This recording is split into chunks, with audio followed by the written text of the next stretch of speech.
welcome to the Contact Traces panel discussion. Thank you for joining us. Contact Traces is an exhibition by artist Aaron Wilder. He is a member here at Amos Eno. We are an artist-run gallery that's been in existence for 50 years. And my name is Ellen Niz. I'm a director here, and I'm going to be moderating the panel discussion with our panelists. We're here to reflect on the themes of the exhibition, discuss the role of art in processing personal and collective experiences, especially in the wake of the COVID-19 pandemic, and explore how isolation, transition, and resilience have shaped our creative practices.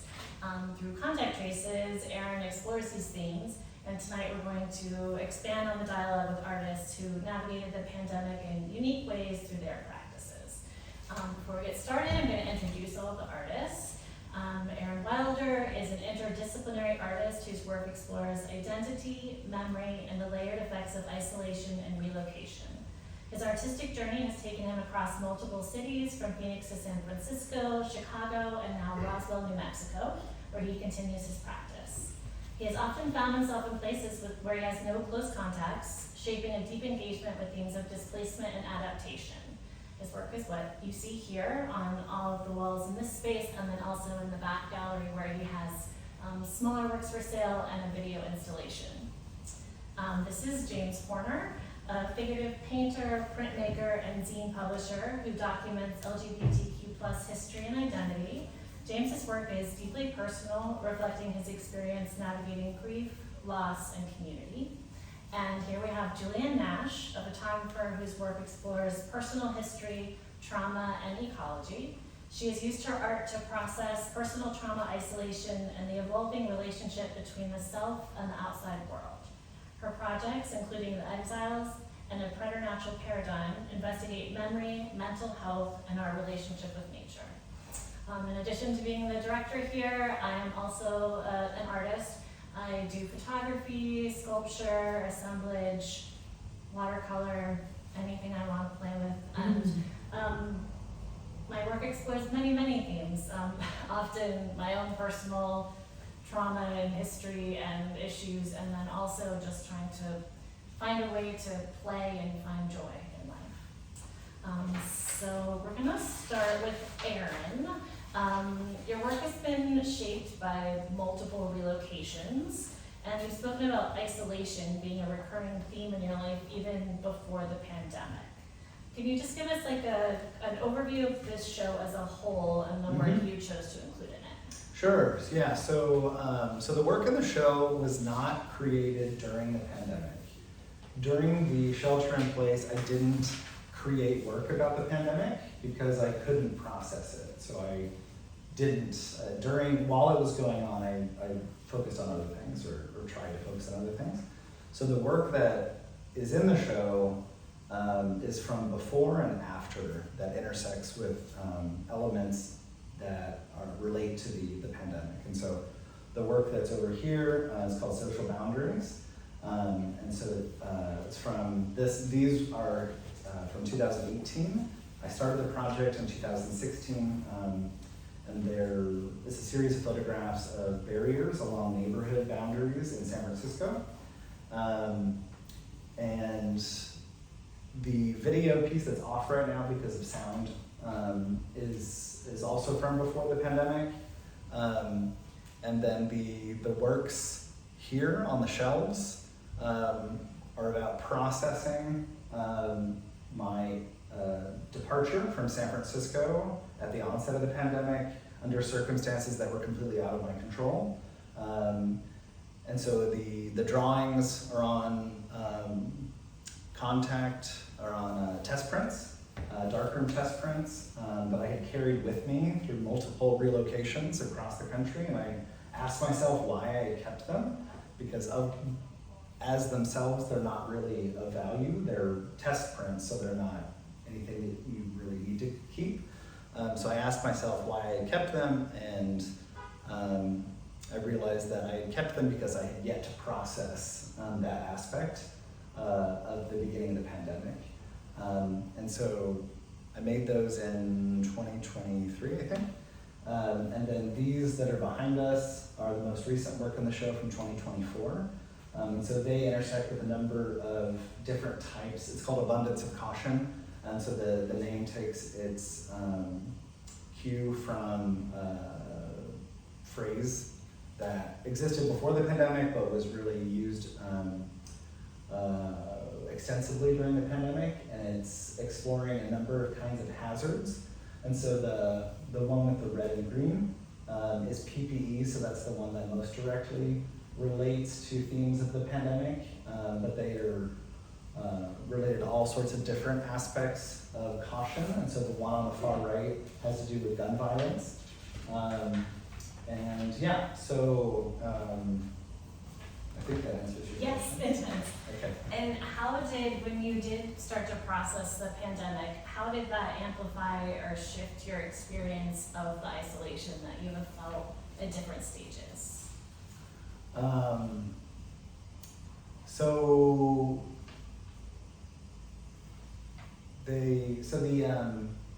At the beginning of the pandemic, as I mentioned, I was in San Francisco, and right before the pandemic, I had been in a solo exhibition at the Inside Out in Sacramento, California, for which I created the video that's around the corner here. And I also had cobbled together a number of part-time jobs in the Bay Area. And I slowly, only partially due to the pandemic, lost all of them between December 2019 and April 2020. Around that time, as I was working on Social Boundaries, this project over here, as social distancing became a term that was used more and more at the beginning of the pandemic, I felt very frustrated with that term because as someone living in San Francisco, a former classmate of mine described the feeling of living there as living in an elevator. I imagine people in New York can relate to that, where you're living in close proximity to people and you're pretending that the other people aren't there, as being in like an elevator. And so I felt that before the pandemic, San Francisco had too much social distancing, and so that term really struck a chord with me.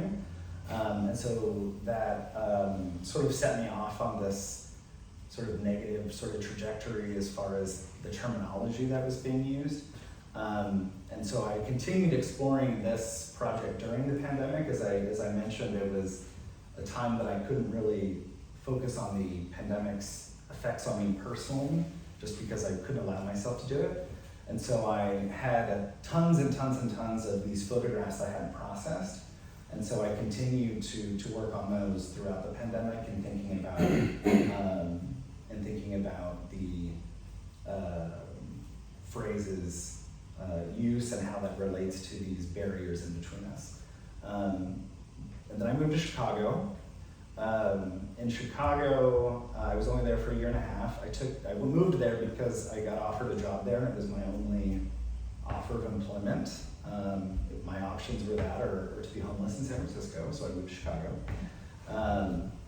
And one of the works in here, so it's in the zine that James and Julianne put together, and it's this blue one. So there was this project that I had started in 2017 called Details, which is looking at very minute aspects that we encounter in our daily lives. So in Chicago, during the shelter-in-place, I moved there for a job to work remotely. So it was completely ridiculous for me to move to Chicago. But of course, at the beginning of the pandemic, we didn't know how long we were going to be remote for. And so in retrospect, there was no reason for me to move to Chicago. But that's hindsight for you. So while I was there, since I didn't really know anyone in Chicago, I would just walk around and take pictures with my cell phone. And some of them were video. So this is actually a still from a video that is outside of one of the CTA stations, which is like MTA for Chicago. That is this bus flashing blue light that sort of changes on this chain link fence that sort of flashes. And so this is an example of me sort of dealing with the aspect of me living somewhere where I didn't know anyone and trying to make artwork that wasn't about living somewhere where I didn't know anyone. With what I had at hand, which was, whatever I saw. So then I moved from Chicago to Roswell, and that was its own set of isolation for completely other reasons. And so that's where I finally started to allow myself to process things. I still haven't processed living in Chicago at that time. I still have a lot of processing about that, but I at least started a process with, before exile, my departure from San Francisco. That at least began the process of starting thinking about what this personal impact on me was. Great. Julianne, can you tell us a little bit about where you were artistically and personally at the start of the pandemic, and sort of how that experience was for you?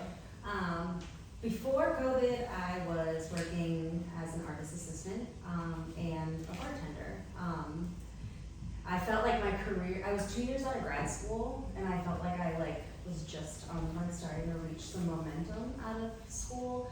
I was about to be published in a book from one of my professors, and I was so excited, thinking this book was gonna be the thing that changes it. And then because the world changed, everything was delayed, everything was remote. So definitely felt like I took a huge downturn on my career. Were you expecting there'd be a book party and launch? Yes, and all I was those things? expecting this was gonna be my moment, guys, and it certainly wasn't. And then within the first month of our shelter in place, I was subleasing a studio from someone, and he was like, I have to move out of the city. So all of our 5 people who were subleasing from him all had to move out. I threw my stuff in storage at the time. I did manage to get another studio for a little bit of time, for 1 more year after that, but got priced out inevitably because I live in Juanes, and the studios there are insane now. But yeah, in terms of work, I struggled with my day jobs when it came to COVID, because I was working for an artist who, had a trust fund, who was staying out on a vacation home in the Hamptons for the year and a half that I was coming into the city and doing her work for her, and then going home and bartending at a place where I was just why am I risking my life for this? We were doing the outside dining at the time. It was 10 degrees outside, and I had to be drinking liquor to keep myself warm because I couldn't stay warm. And I was growing this massive hatred of people. I guess now I'm going down a side track here. But in terms of artwork, so I had just come out of grad school. I finished, the stuff I was working on. I didn't necessarily have an idea. So COVID hit, and I didn't have any pictures to work with. I layer pictures. I play with them in Photoshop and use algorithms and stuff to combine them. So there was one day I just spent I think a full day just clicking around Google Earth and looking at places I wanted to be that I wasn't, and just started taking screen grabs. And after a little while, whenever I use pictures that aren't ones that I've taken with the camera myself, I generally like them to come from some type of database or Google Earth, something that's for people to gather, not Google itself. I like to have them be in kind of catalogs, I guess. So I started downloading pictures from the United Fish and Wildlife database, which our taxpayer dollars go to these images being put there, and just downloading all the ones that had #climate change, and then started layering those on pictures of Google Earth. And I was, as somebody whose work is all about climate, I was having a really hard time with the fact that COVID happened in and of itself because of the way we treat our planet. I mean, a lot of reasons went into why we had a global pandemic, but deforestation was at the heart of that. So I was just I didn't make the work of Preternatural Paradigm with the intent of doing anything with it. I was really just for lack of a better word, fucking around on my computer to fill the time. I went on, I included the exile work because I feel like that's where I processed all the things that we are talking about. And that work is like deeply personal. It goes along with like a therapy journey that had started a year prior for, shall we say, my complicated childhood and its effects on me growing up. I kind of like had like a year prior, just like felt like all the things weighing on me, I couldn't do it anymore. I was faking happiness. I wasn't happy. This one.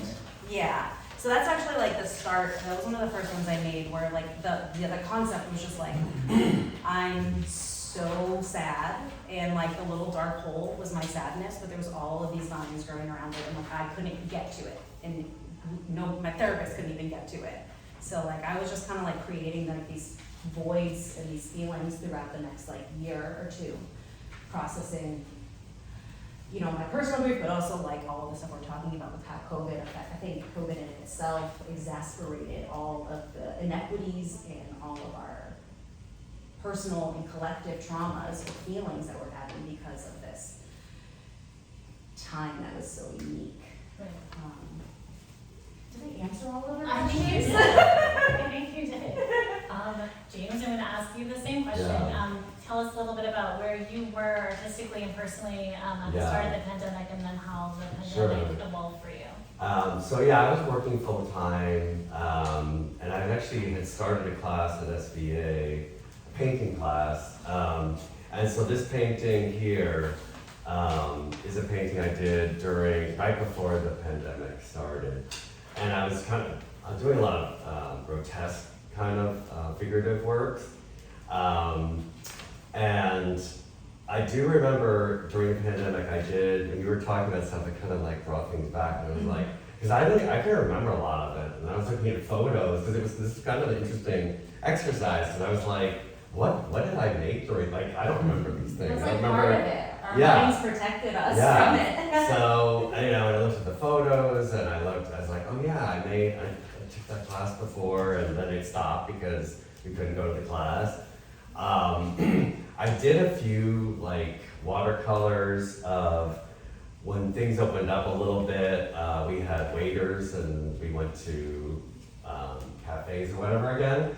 And I remember doing, I still have them, I think, a few paintings of people scanning their menus, because that's where we got all that, where it became big. And I learned what a QR code was. Yeah. And I was like, QR code, I don't want to do that. But I wasn't really doing a lot of work or anything serious. I was just kind of, during the pandemic, I was working, and a friend of mine told me, she's like, oh yeah, you like had to do work part-time because you were having all this horrible anxiety or something. I was like, oh yeah, I forgot about that. Like, I couldn't remember it. So I was on like a half-time schedule or something and working 20 hours a week. And then towards the end, my boyfriend killed himself. He was depressed and everything, but I think also working at home for him, I didn't want to go to the office again. But for him, he was like, I gotta go, like some people just can't do well with that kind of being alone. In any event, he passed away, and then after that, it really kind of pushed me into like, quit work, become a full-time artist now, you can do it, and I really now make more serious work than I did before. I didn't really have a direction before. I was kind of doing figurative work, but not sure why I was doing it. I would take a class and then I'd get involved in painting, or I was getting to the grotesque thing. And then, I got to this point where I was like, the queer world and the queer art, it was kind of like downplayed, and it wasn't important for some reasons. And then it's kind of come back again. So I felt like, yeah, I can do you guys or whatever. I can do this kind of work, and it feels good again. So, I kind of focused on like queer art and like So this painting was me and my boyfriend sleeping. I had an SBA residency at the time, and I did a bunch of paintings around that. And then I kind of continued with doing figurative work and focusing on like queer icons and artists and other people that were kind of supporting, queer people and their fight during AIDS and things like that. Because I lived through the AIDS epidemic, which was kind of like the same thing, only worse because, no, we're allowed gay people, but they don't matter, and it was pretty crazy to see all your friends die and things like that during that time. So, so I kind of really have gotten into this, and I've been looking back at a lot of artists and artwork of time like the 80s, and there were all these artists. There's a museum called the Leslie Loman Museum, and I've been in some shows there with some different groups, and what was really interesting was I went to one show once and they had this artist who was making these paintings, like barely any kind of nudity or anything, but they were about like men going to the dirty movie theater. So it would be like guys sitting here and then like a screen or something. And so they had a video of this artist going to a gallerist and him saying, and he was totally gay too, and he was like, oh, well, there's no market for this kind of artwork. And at the time, because it was like the AIDS stigma, we can't touch that, we can't talk about it, it was like, a bad topic. So it was interesting to kind of like see that and be like, all this artwork, and that's what Leslie Loman Museum did, was collect all this stuff and people that died, and so they're still, bringing it back and promoting it, and so like now, the epidemic and my boyfriend passing kind of pushed me into just like, I'm not getting any younger, so I should really like do this art thing if I'm gonna do it. And I've been having a great time with in this gallery now, and I'm doing a lot of projects, and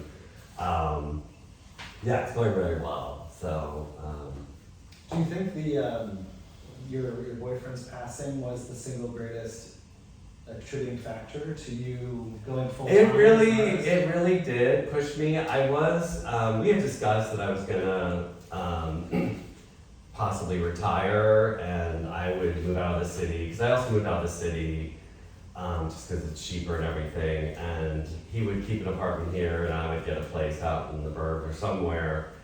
But I think it really pushed me. I was also having a relationship that was pretty tumultuous or just a lot. I wasn't really focusing on my work as much. I would take a class maybe, but now I'm like totally, that's all I do. I mean, is work with projects and art. So it was probably a big catalyst in pushing me to just take a chance and do this. During the pandemic, I have a daughter who was finishing middle school when the pandemic started, and I was working a couple of part-time jobs at the time. I was actually excited when the pandemic started at first, because one of the part-time jobs I didn't want to be working anymore, and it was a great excuse to just sort of bow out of that situation.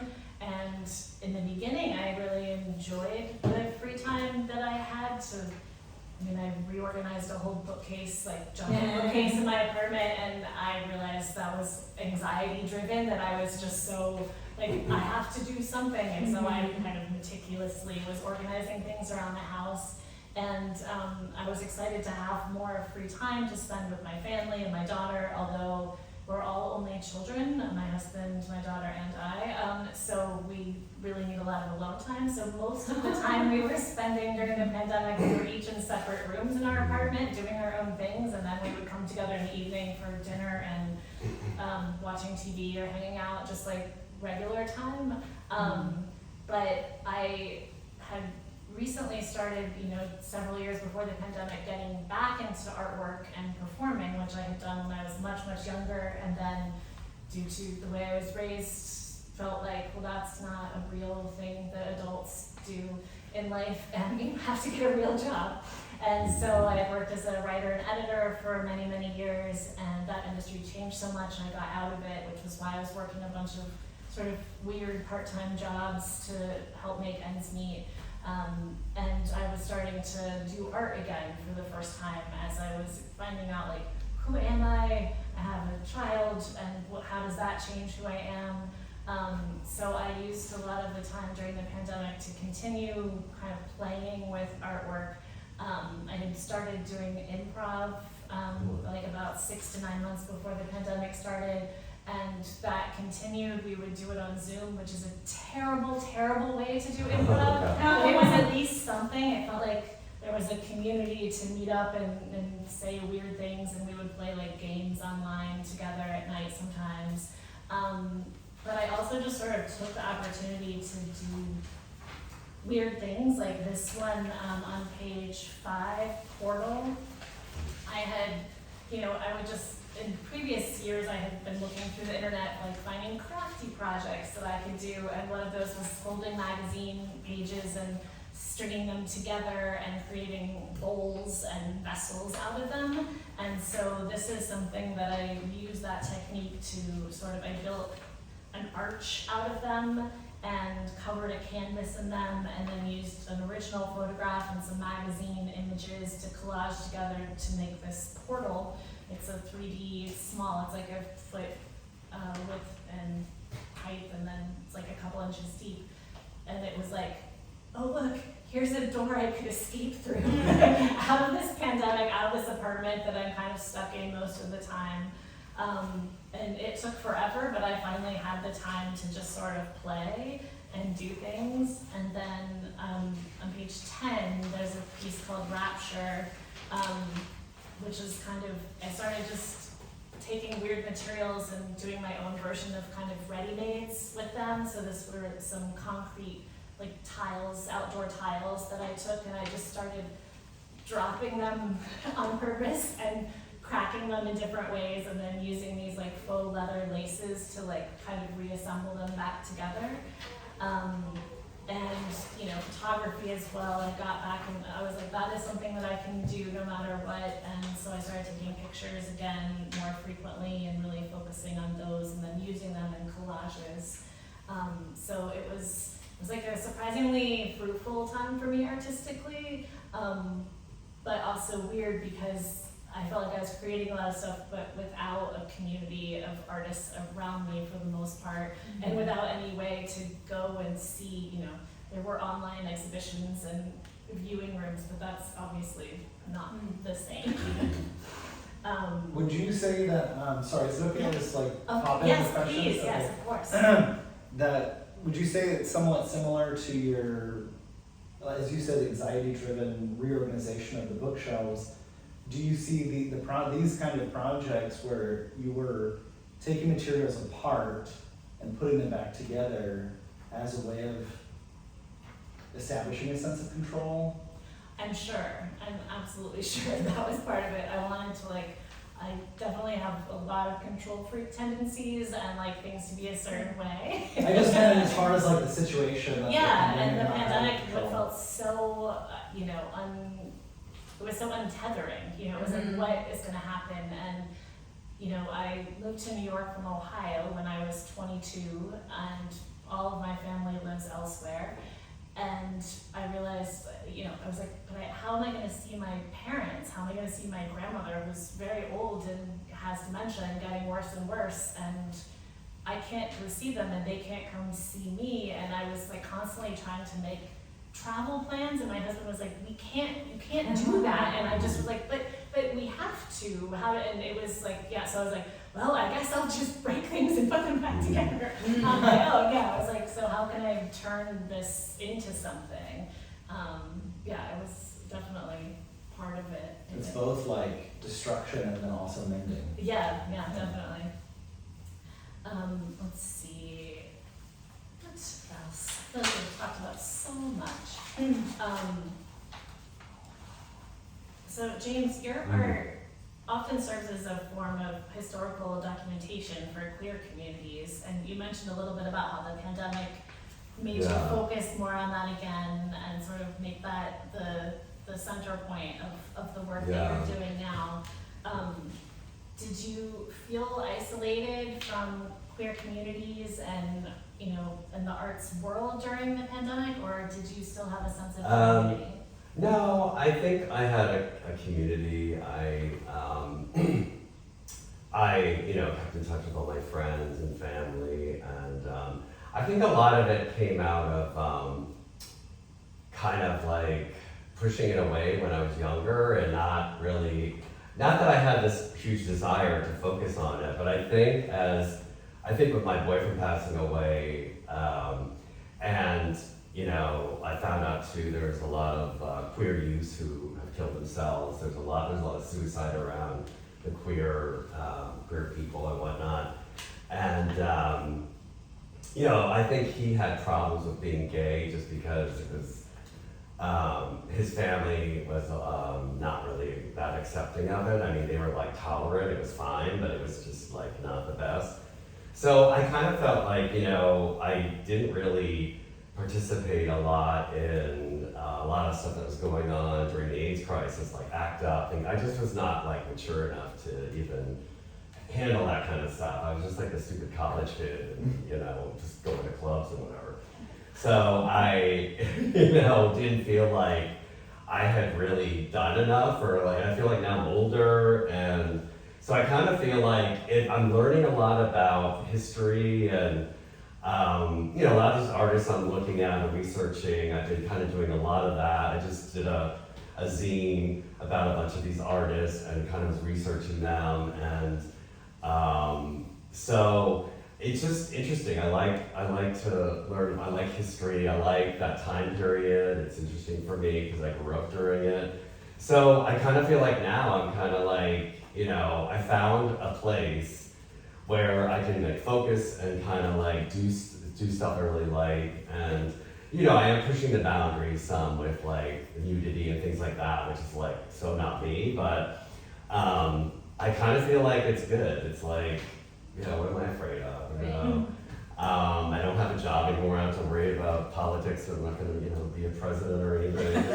I don't think it even matters anymore. I mean, you at this could be point. I don't think anyone cares about I think this kind of anyone can stuff. be president. The bar's pretty low. So no, it's been going really well, and I've been getting involved in a lot of different groups, and just having a great time. I don't make much money, but it's all good. Someday maybe.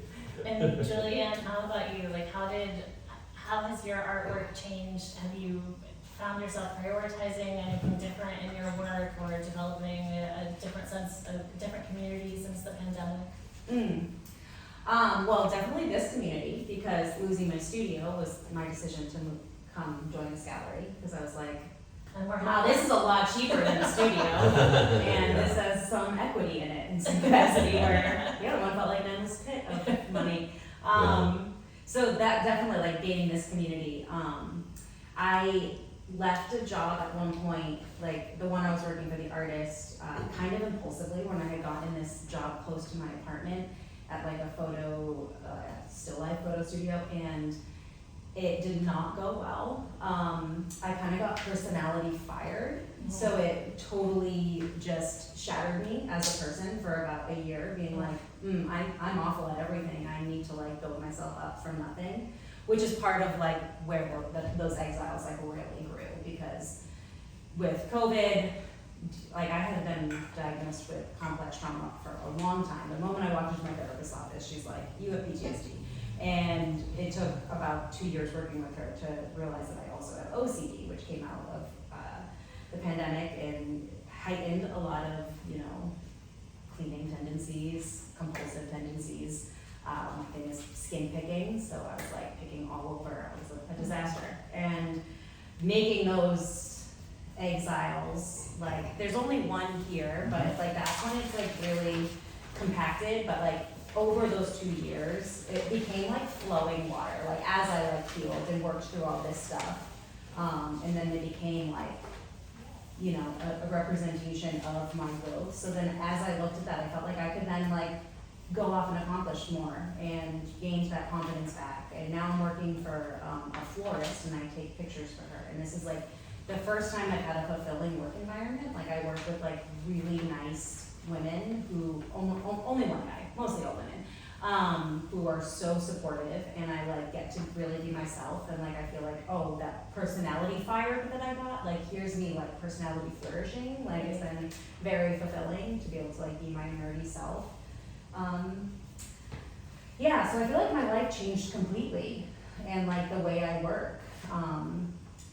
In the past year, I've been working towards my show coming up in a couple months, but also a book of 10 years of work. So all of the stuff that you see here and stuff from grad school up to now, that just came out last week, which is very exciting. Congratulations. Thank you.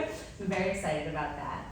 So it finally feels like that career's gonna come back up a little. And the images on page 2 and 4 that are untitled images from 2020. Those were the ones from when I was like that like month long of shelter in place. From, like, that I was just like Fish and wildlife. so yeah, Okay. playing. I was watching a lot of documentaries at the time about like the planet, and was just trying to be like, I want to learn in this time, and I think all of it made me so anxious that I just was like hastily making these. I really didn't think that they were going to be something that I would stand by. They're beautiful. But like later, I was like, oh, I can really see a lot in that work, and actually like liked it. But like I really thought that they were just like they're like COVID stacks is the folder like named in my computer. Like they were like boring to me at first, but it's interesting how like as you kind of process the thing, you realize like I was actually really saying something with like how scared I was about how much like we're gonna have more pandemics because we're just gonna continue to destroy our planet, and more species are gonna pass diseases, and then they're gonna pass to us, and then perpetual cycle.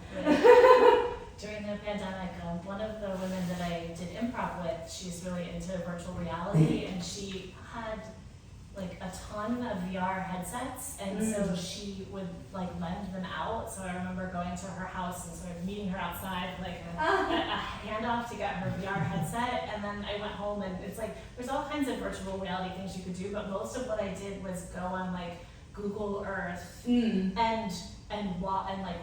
That's why I would literally click down the trails and be like, oh, this is so fun. Right, I like with my VR headset, I was like going, and one of the places I went to all the time was like my childhood house in Ohio. Weird. Which, I mean, my parents didn't get divorced until I was 24, and they sold the house then, and it was like very sudden. And so I was like, oh, I have a lot of things still to work through because I keep taking this VR back to like where I live, That's so funny. like in my house. And I'm you like, can see like old years. yeah, and I was like, oh, I want that back. Yeah, so it was really, I feel like both of you were saying out, and I felt like it too, the pandemic really put a lot of things into perspective as to like highlighting the things that we hadn't dealt with and needed to. Yeah, for and sure. then also highlighting the things that it's like, yeah, I don't need to be hung up on that anymore. I don't need to be worried about, it's like, who needs a full-time job? I mean, everyone does, but also, yeah. But like I spent a full year unemployed because Right. of that, being like, I call it my floor time. I literally feel like I spent an entire year just like sitting on the floor because I was just like, I was not doing well. Right, And just stretching, trying to like get like the sadness out of me. And we all had kind of an excuse to take that time for Yeah. ourselves Yeah. and process things in a way that we wouldn't have had the time to do otherwise. And, Well, it yeah. seems, I was just gonna Yeah. say that it seems that both with the trauma that you were processing and with exiles, you were stripping everything yourself, and Christopher, down to like a very sort of root place. Yes. And then building back Yeah, I mean, up. it's based on a therapy practice called parts work. So like you exile parts of yourself I and see. you have these protectors around them so you can't get to that part of you. So like I can look at these and be like, I was dealing with this at that time. I was dealing with that. I can like point to them and know what I was dealing with. But yeah. I don't necessarily like need to like go into all the reasons why what I was dealing with. But Yeah, no, it's really interesting. I haven't heard that before. Yeah. Parts work. Okay. It's in the body keeps a score. Oh, yes. Yeah, that's one of the I things. I have heard that about. Let's see. Where am I in my notes? I knew the notes were going to be just a guideline here. Let's talk about audience engagement and the legacy of our work. Erin, how do you think the viewers of your work experience aspects of your perspective on the pandemic or just on the themes of isolation? Have you had any surprising reactions or interesting reactions from people? As far as reactions, not so much. At the opening, someone told me that these need to be more political, which I thought was interesting. I said, thank you for that feedback. Yes. As far as this show goes, I try to use juxtaposition as a way of creating links between things. So I see these two bodies of work, Social Boundaries and Abundance of Caution, as being sort of juxtaposed next to each other and being very different in their compositions. One is this sort of visual chaos in Abundance of Caution, and in Social Boundaries, this more sort of formal, these rigid structures and rectangles as being sort of different cages. One is more of an explosion, one is more of a container. And similarly, in the smaller room here, there's a greater sense of intimacy with being able to hold the small drawings and being able to, the video's not on right now, but being able to see the video, and they have sort of colors that relate to each other. And so I'm hoping that the works in the back are sort of personal invitations to see something about yourself in some of the photographs and then in the video. But as far as feedback, I haven't gotten a ton yet. Okay. Maybe tonight, Yes. and we'll see. Any final thoughts from anyone on the panel? Something that you wanted to talk about and feel like you didn't before we open it up to questions from the audience? I did. Yeah. Yeah. One thing I wanted to mention was about the sort of the process of moving from San Francisco to Chicago to Roswell is this abrupt change in being sort of more socially oriented to very like inward oriented.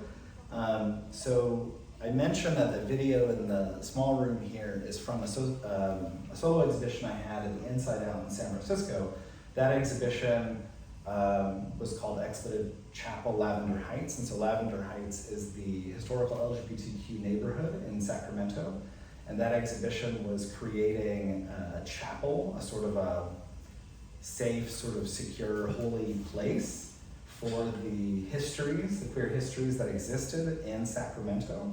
And so that involved doing a lot of research at a local institution called the Lavender Library, which is one of the oldest, at least in California, one of the oldest queer libraries that existed, and also interviewing people with whose lives intersected with that neighborhood in Sacramento. And so that was sort of a very social-oriented project.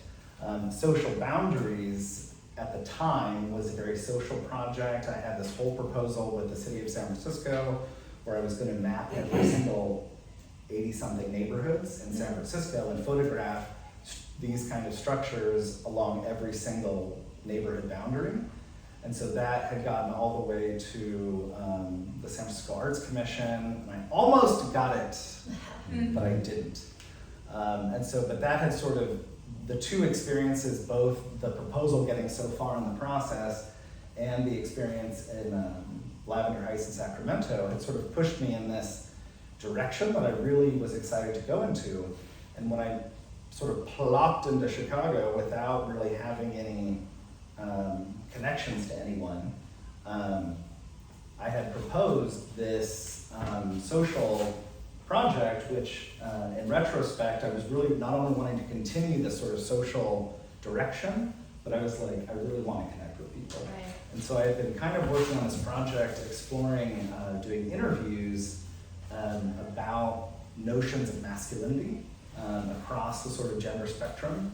And so I had done this proposal with a residency called High Concept Labs. So they funded the research for me to go through with this, and so I had done the research and I started formulating all the interview questions. I did research about how to conduct interviews and all of these things, and then all of a sudden I moved to Roswell. And then Roswell was a whole different kind of isolation Yeah. from Chicago. And then I suddenly was like afraid to do these interviews. I was like, I can't even say that it's about masculinity, because that's like automatically like a target on my forehead. Yeah. And so I was like, I don't know what to do with this. I spent so much time working on this project, and I just shut down and was like, I don't know what to do with this. So I just like put it to the side, and that's when Before Exile happened. And I was like turning completely inward and just focusing. At that time, I finally allowed myself to process about this departure from San Francisco in a way that I didn't want it to happen.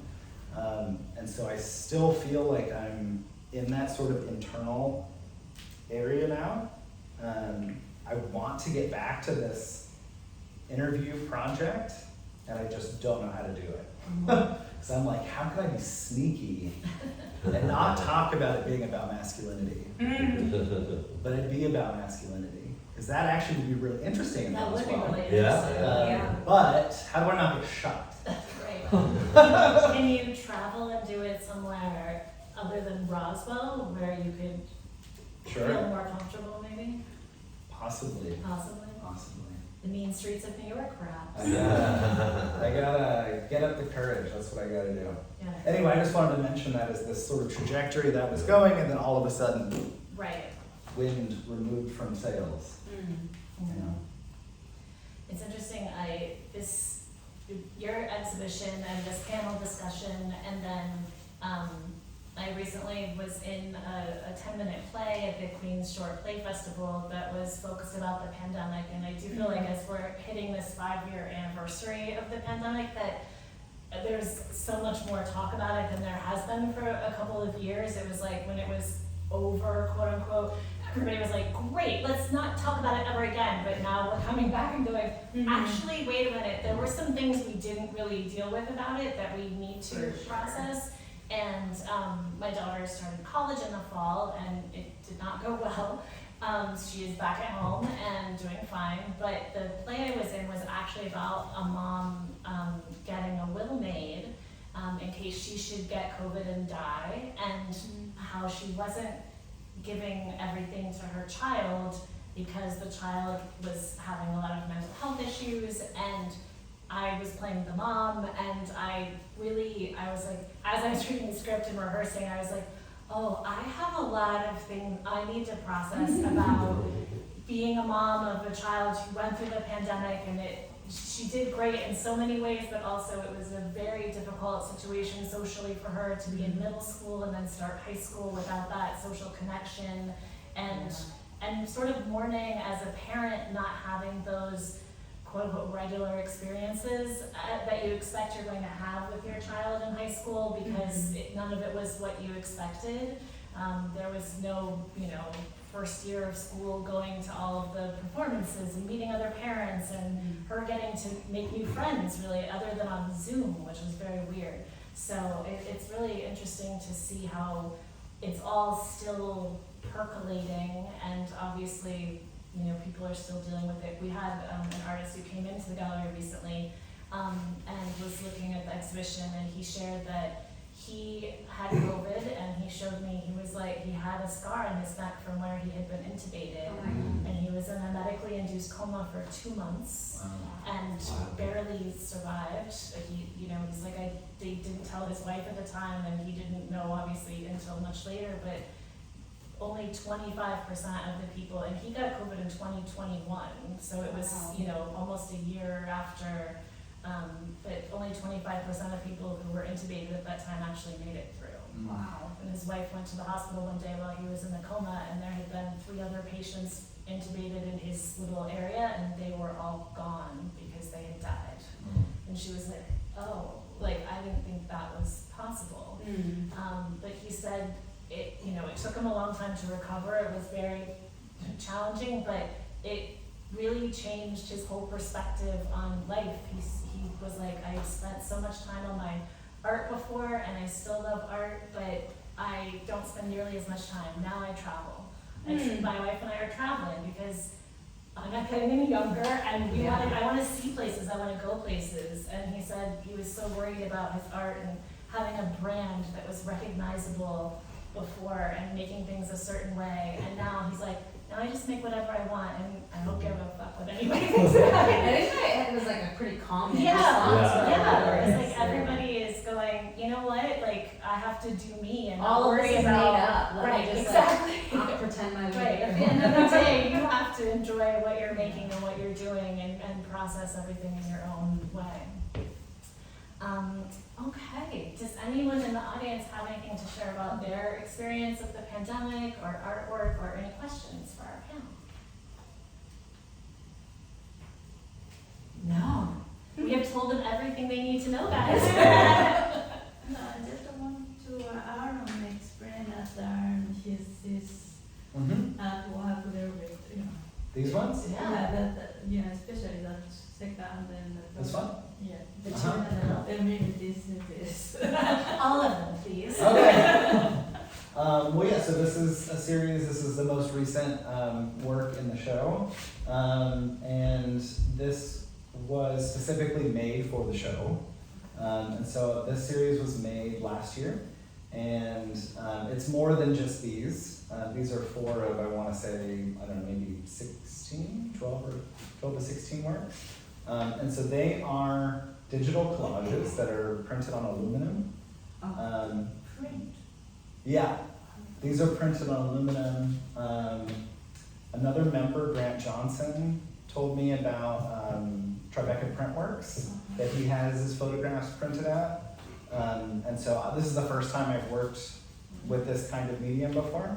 So I made these collages from different sort of sourced material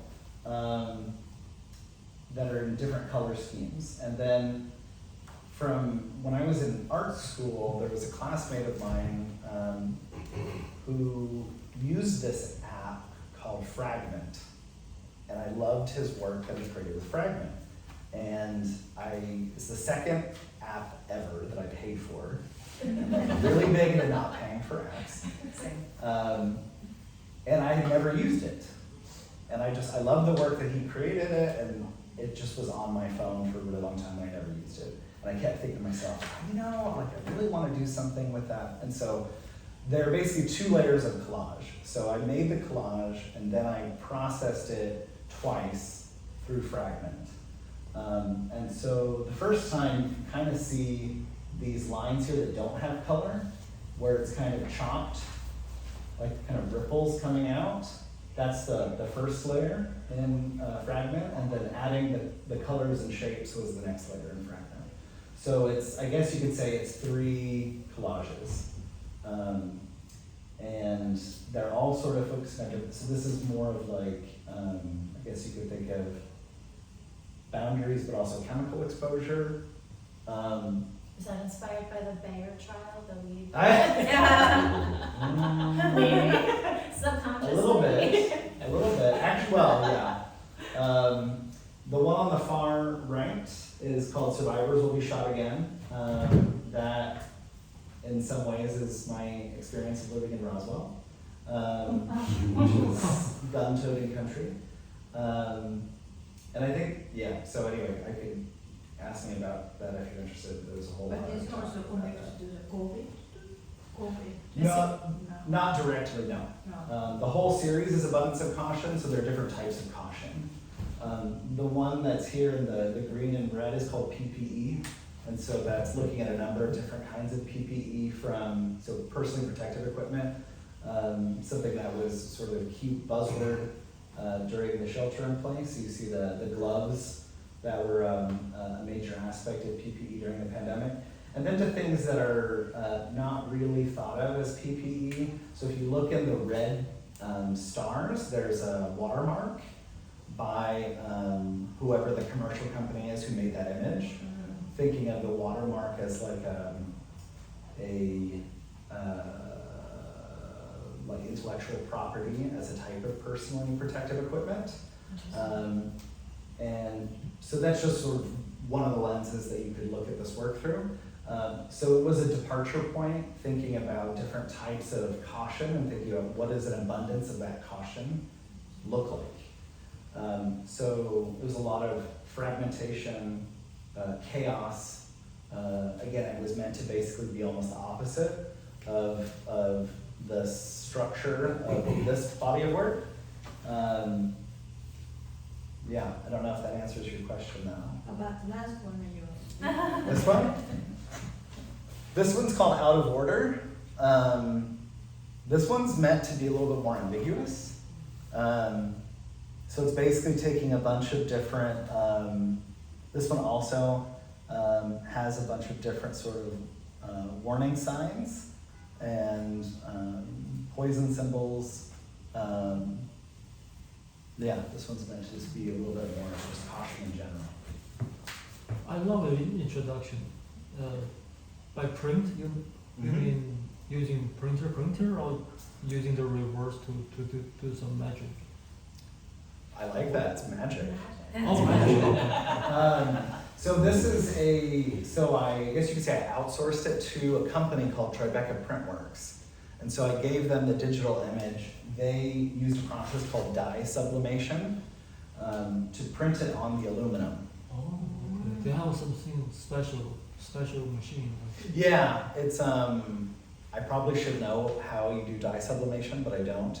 It's some way of adhering the ink to the surface. Oh, okay. Yeah. Good to know. Can I ask, what's the first app you paid? What's the what? If I can ask. Well, I didn't hear you. What's the first app you paid? Oh, Happy Cow.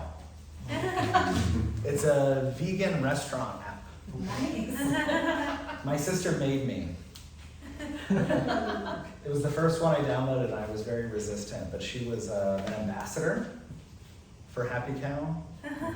And she's like, well, you're vegetarian, so you clearly need to get this app. All right. And Nice. so it's only 2 ever. I'm gonna keep it to 2 as long as I can. The data miners don't know what to do with the fact that Happy Cow and Fragment are the only two. I know! Yeah. What is the common denominator? You're an anomaly. I have no idea. No idea. They were both influenced by other people too. It wasn't just me looking for things. Anything else? So thank you all for sharing your experiences. It's interesting that everyone had a theme of conflicting with art being an outlet traditionally for being able to get out of such a claustrophobic experience. Sometimes it actually was stifling. And you've shown how essentially your work before and after was a catalyst for a change in how you express yourself. And for some, like for you, you were able to use it as a kind of, it helped process, kind of like in your work being able to move through it. However, on your end, you couldn't do expressively the work that you intended to do, so you went back to your, you did photos, and so you did other mediums in the meantime that actually helped you in, as you did process to go into your typical mediums, and how Uncle James, I think you did as well. You went into other mediums while you were understanding and processing, and then you got back into your, I think, flourish back into more figurative art and whatnot. Yeah.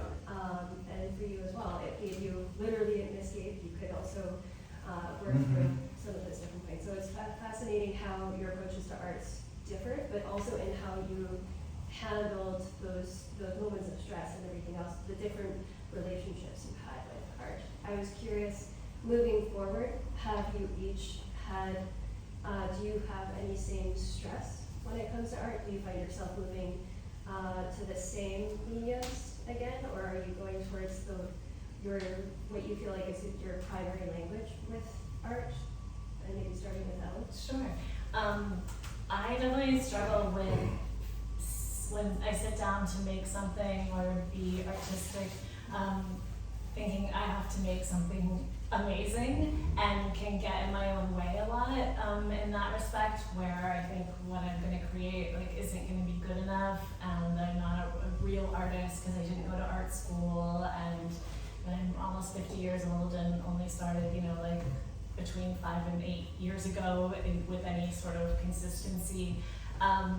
And I have to keep reminding myself again and again, like, it doesn't matter, like, you have to just do the work, and it's okay to make terrible things, and you make enough terrible things, and then eventually something good happens. Like, that's how, so I mean, honestly, every time I sit down and I'm like, I'm making something like, this is terrible, you're terrible, you don't know what you're doing, and I'm like, no, stop.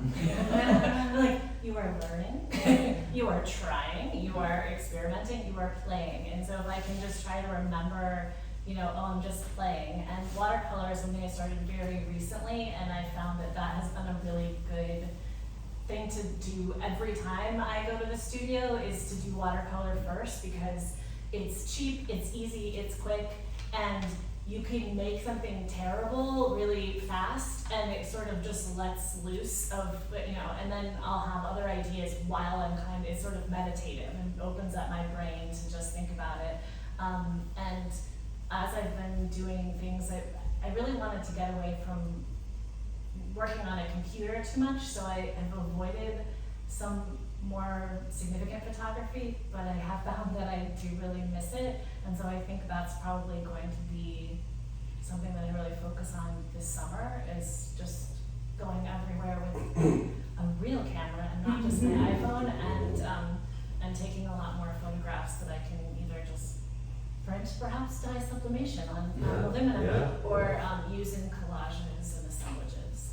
I will say iPhones. They now, take some great pictures. You can take. I didn't know you could Yeah. take camera raw pictures Yeah. with an iPhone now. Yeah, I I was mean, you like, can take what? really nice ones, but I feel like with my phone, I still feel more snapshotty when I have like my big digital camera. Yeah. It's like, oh, now I'm taking a real photo. Yeah. I just mentioned that because I found out that my iPhone now takes much better photographs Than your than digital my camera. actual camera does. Yeah, yeah. Blew my mind. I've had I used to, when I was younger, in my teens and early 20s, I took a lot of like on the street photos of people. And as I've gotten older, I'm much more resistant to that because I don't want to get yelled at or confronted. And with my digital camera, I have a really big zoom lens, and so I think I might be able to take surreptitious photos of people outside in a way that will make me feel more safe about it. So yeah. People don't know. Yeah. I'm real good about that. James. I actually, I'm traditionally a painter, and then right after the pandemic, I went into pottery and I made these little sculptures, and I was having a great time with that. But I felt like it was good, but the whole sculpture process and working in a studio, it's kind of like, oh, I just want to do something on my own. So I did that for I did 2 classes. And it's also good to do something in 3D, so it's not like always so flat. But I'm going back to painting. I've been kind of, like I was telling Ellen, I did one painting in September for this last show, but I did take a class with a copier machine that's Japanese. What's it called? Rizzo, which was really great. I'd done some in a few different situations, but this is like all focused on Rizzo, so I learned about how to use it. And but other than that, like I've been doing some curating, and I did this group. I got this group together and did a exhibit in Chicago. So I kind of like the idea of doing a certain amount of work and then using it for other things, and that's what I've been doing. I just did a zine with artwork I did in France, and so now I was like, okay, now I think I need to start something new, like to put out there in some format. So, but I got the app. Did you tell me? I think Holly, my sister, told me. It's and I did a little bit for on the iPad, so digital. I've never really done a lot of that, and I really enjoy doing it. I still try to get used to it, but I want to do more of that definitely. So that was cool. So like taking a photo of something and then doing something on top of it, or just drawing the different levels and whatever. I guess I haven't had a super productive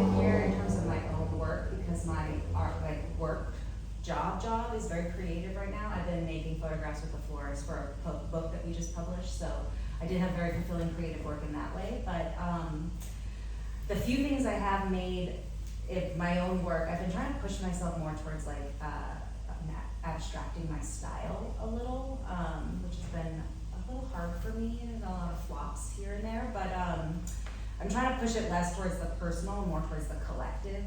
I think like collectively we all have a lot of grief that we're experiencing, especially with climate is my main focus, but like just all of our kind of social issues kind of go into it a little bit, but yeah, they kind of pushing it in a new direction, I guess. We'll see where it goes. You're learning. Yeah, I'm I'm learning. You're learning. I tend to gravitate toward photography, and I'm someone who never calls myself a photographer.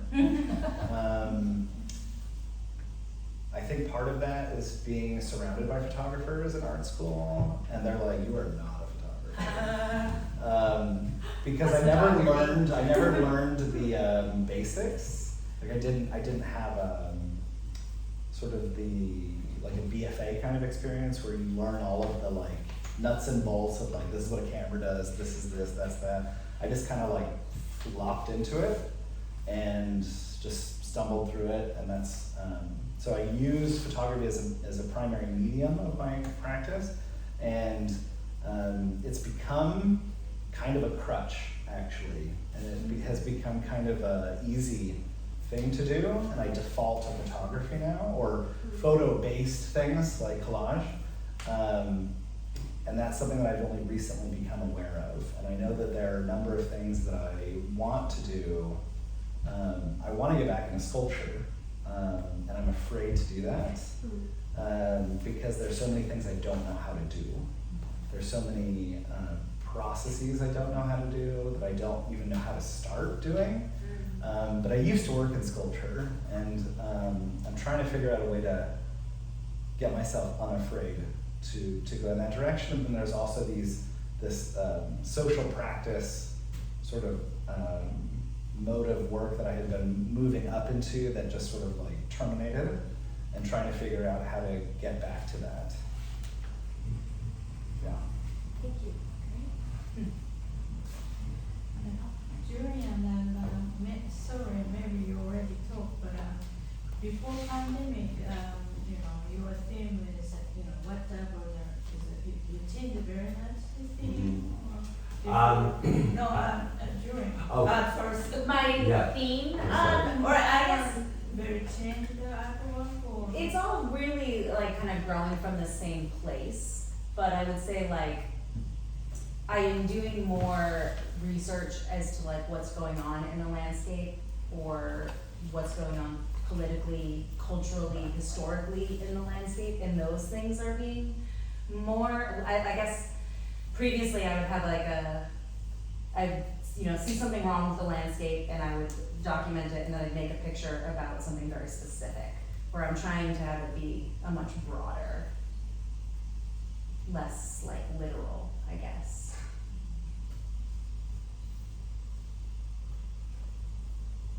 So you're also very changed.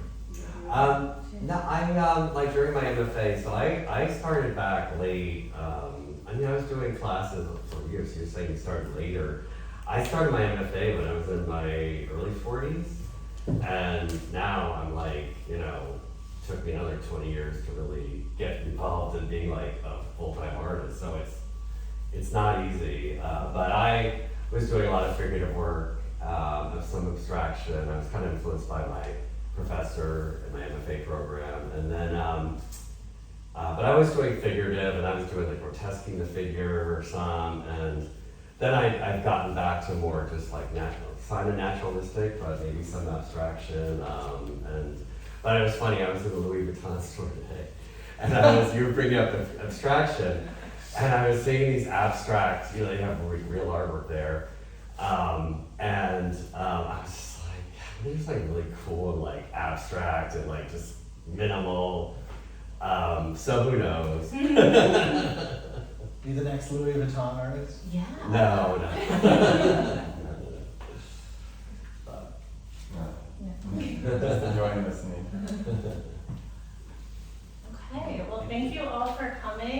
And thank you to our panelists, Erin, Julianne, and James. Thank you for moderating. Yeah. Thank you for having me. The hard part. And we're gonna mingle a little bit, so please, if you haven't had a chance to look at Erin's exhibition, take a look around. We'll turn on the video in the back so you can There's some check out beverages that. as well. There are some beverages back there, so thank you very much. Cool. Yeah.